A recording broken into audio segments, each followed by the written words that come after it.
anak-anak kelas 12 IPS dan 12 MIPA, terutama SMA N1 Pulau Maya. Ini adalah video perdana pembelajaran jarak jauh mata pelajaran sosiologi di SMA N1 Pulau Maya. Oke, materinya pun pas dengan kondisi saat ini di mana kita harus belajar dari rumah. Tentang apa itu? Ya, tentang perubahan sosial. Lihat saja sekarang bagaimana kita belajar. Tidak seperti biasa kan? Nah, biasanya kita pergi ke sekolah, terus kita berdiskusi dengan tatap muka.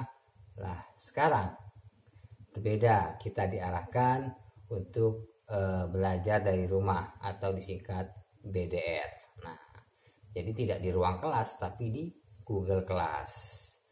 Dan bisa juga seperti ini belajarnya. Jadi kalian menonton video yang saya buat ini. Begitu. Oke, mari kita bahas apa itu perubahan sosial. Jadi begini, jadi setiap masyarakat itu pasti mengalami yang namanya perubahan. Manusia pun selalu tidak puas dengan apa yang dimilikinya saat ini. Ia selalu mencari sesuatu yang baru, bagaimana mengubah sesuatu agar menjadi lebih baik. Ya. Perubahan sosial itu dapat berupa kemajuan atau progres, ya. Dapat juga berupa kemunduran atau disebut regress. Ya. Dikatakan maju ketika perubahan tersebut mampu menciptakan kemudahan bagi masyarakat untuk memenuhi kebutuhannya.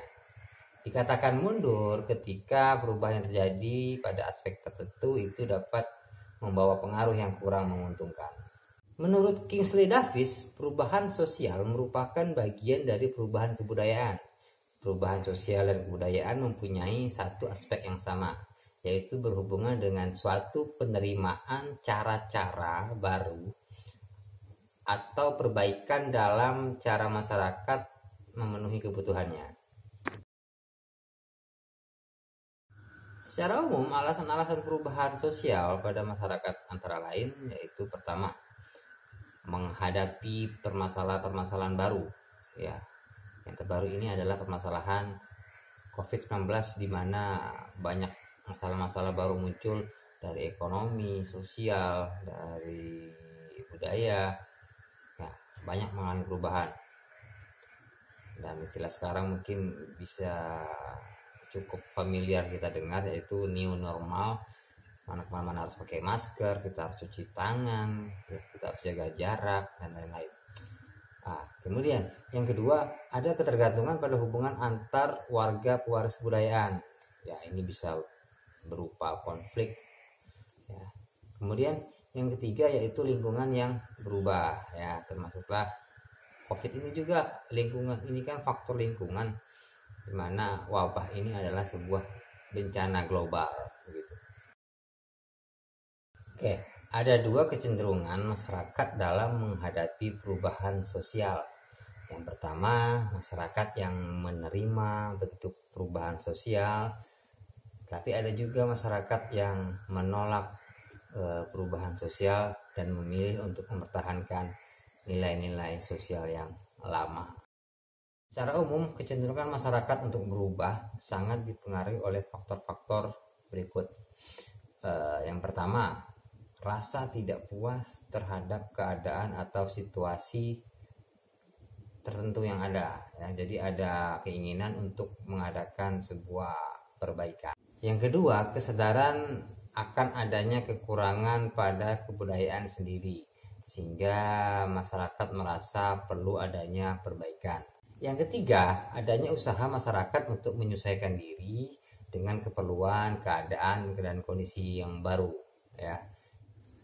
Nah, faktor yang keempat itu bisa juga disebabkan oleh banyaknya kesulitan yang dihadapi, sehingga memungkinkan manusia untuk berusaha dapat mengatasinya. Ya. Jadi menjadi solusi atas permasalahannya sendiri.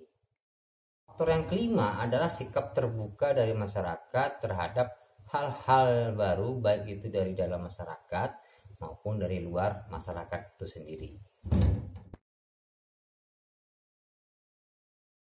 Nah, yang keenam itu adalah tingkat kebutuhan masyarakat yang semakin kompleks ya. Jadi ada keinginan untuk meningkatkan taraf hidup. Nah, faktor yang terakhir adalah sistem pendidikan yang memberikan nilai-nilai tertentu bagi manusia untuk meraih masa depan yang lebih baik ya, seperti sistem pendidikan yang kalian jalankan saat ini. Nah, untuk kecenderungan masyarakat untuk mempertahankan nilai-nilai lama atau sangat sulit untuk menerima perubahan, yang pertama adalah adanya unsur yang mempunyai fungsi tertentu dan sudah diterima oleh masyarakat secara luas. Yang kemudian yang kedua adalah adanya unsur-unsur yang diperoleh melalui proses sosialisasi sejak kecil ya. Nah, yang ketiga itu adanya unsur-unsur yang menyangkut agama dan religi yang dianut oleh masyarakat ya. Kemudian terakhir adalah unsur yang menyangkut ideologi dan falsafah hidup berbangsa. Oke, demikian apa yang bisa saya sampaikan untuk materi perdana ini. Jadi jika ada pertanyaan silahkan kalian tulis di kolom komentar ya. Sampai jumpa pada video pembelajaran jarak jauh berikutnya. Assalamualaikum warahmatullahi wabarakatuh.